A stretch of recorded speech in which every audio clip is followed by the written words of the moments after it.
ایک مختصر چیز کو یہاں پر واضح کیجیے کہ مرد کو اللہ تعالیٰ نے ایک ایسی صلاحیت دی ہے کہ وہ چیزوں کو پرکھ سکتا ہے با نسبت عورت کے، تو پھر بھی ہم دیکھتے ہیں کہ عورت اپنے خاوند کو کسی پیر بزرگ یا مرشد کے پاس لے کے جا رہی ہوتی ہے اور وہ خاوند بھی بڑی سہولت کے ساتھ اس کے ساتھ چلا جاتا ہے. تو اس کے متعلق آپ کیا میسج دینا چاہیں گے کہ ان خاوند حضرات کے لیے جو اپنی بیگموں کے ساتھ کسی غیر محرم کے سامنے بیٹھ کے اپنی زندگی کے مسائل ڈسکس کر رہے ہوتے ہیں کہ تعویذ کے ذریعے اس کا حل نکالیں گے؟ اس کی وجہ یہ ہے کہ یہ وہ حرام چیز ہے، یہ وہ شرکیہ چیز ہے جس کو معاشرے نے جائز حیثیت بلکہ مقدس حیثیت سے جس کو قبول کر لیا ہوا ہے.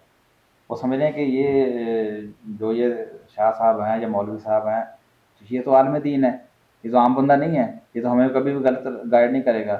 لیکن یہ نہیں پتا کہ جن کی ذمہ داری یہ تھی کہ وہ لوگوں کو منع کریں، وہ اس سطح پہ آ چکے ہیں جس طرح بنی اسرائیل کی سطح تھی کہ جس طرح سورہ بقرہ میں اللہ تعالیٰ نے فرمایا کہ کتاب اللہ کو پیسے پوچھ ڈال دیا تھا انہوں نے، اور ان چیزوں کے پیچھے پڑ گئے تھے جن کو شیاطین جو تھے وہ سلیمان علیہ السلام کی سلطنت کا نام لے لے کے پیش کرتے تھے. یعنی ان سے جادو منتر ٹونے ٹوٹکے یہ وظیفے وہ یہود کے جو بڑے تھے وہ ان کاموں میں اندر پڑے ہوئے تھے. ہمارے علماء کا دیکھیں طبقہ جو ہے وہ بھی انہی کاموں کے اندر پڑ گیا جو جس کے اندر کبھی یہود اور نصارہ کے علماء جن کاموں کے اندر پڑے ہوئے تھے.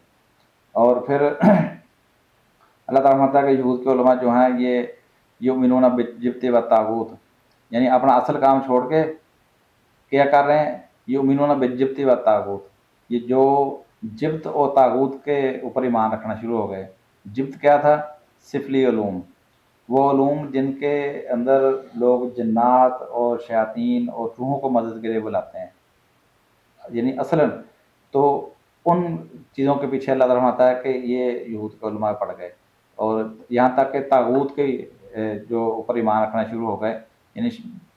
یعنی اپنے اس مذموم مقاصد کو حاصل کرنے کے لیے نہ صرف شیطانی ہتھ کنڈے اختیار کیے بلکہ شیاطین سے مدد بھی طلب کرنا شروع کر دی. جس طرح آپ نے وہ شروع میں بتایا نا کہ تعویذ کے اندر لکھا ہوتا ہے یا حمان یا قارون یا ابو جہل، ٹھیک ہے نا، یا شیطان یا ابلیس، یا یعنی کیا ہے یہ وہ جبت ہے.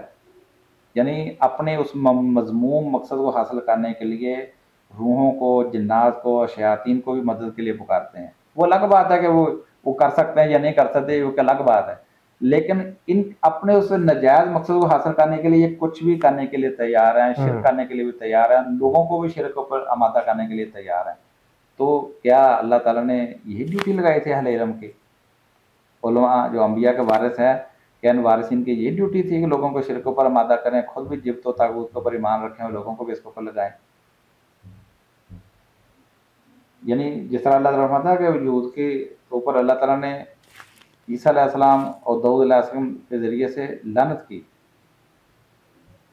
جو علماء کے اوپر، بنی اسرائیل کے علماء کے اوپر، ان کے اوپر اللہ تعالیٰ نے داؤد علیہ السلام اور عیسیٰ علیہ السلام کے ذریعے سے لعنت کی. کیوں کی تھی؟ کہ یہ لوگوں کو برائی سے روکتے نہیں تھے بلکہ اس کے اندر خود ملوث ہو جاتے تھے. اس وجہ سے تو آج یہی صورتحال ہمارے سامنے ہے. یعنی جنہوں نے ان کو روکنا تھا، روکنے کے بجائے اس کے اندر نہ صرف ملوث ہے بلکہ اس کو کیش کر رہے ہیں، لوگوں کی گمراہی کا ناجائز فائدہ اٹھا رہے ہیں بجائے ان کو بتانے کے. جی ٹھیک ہے، آپ کی بات واضح ہے.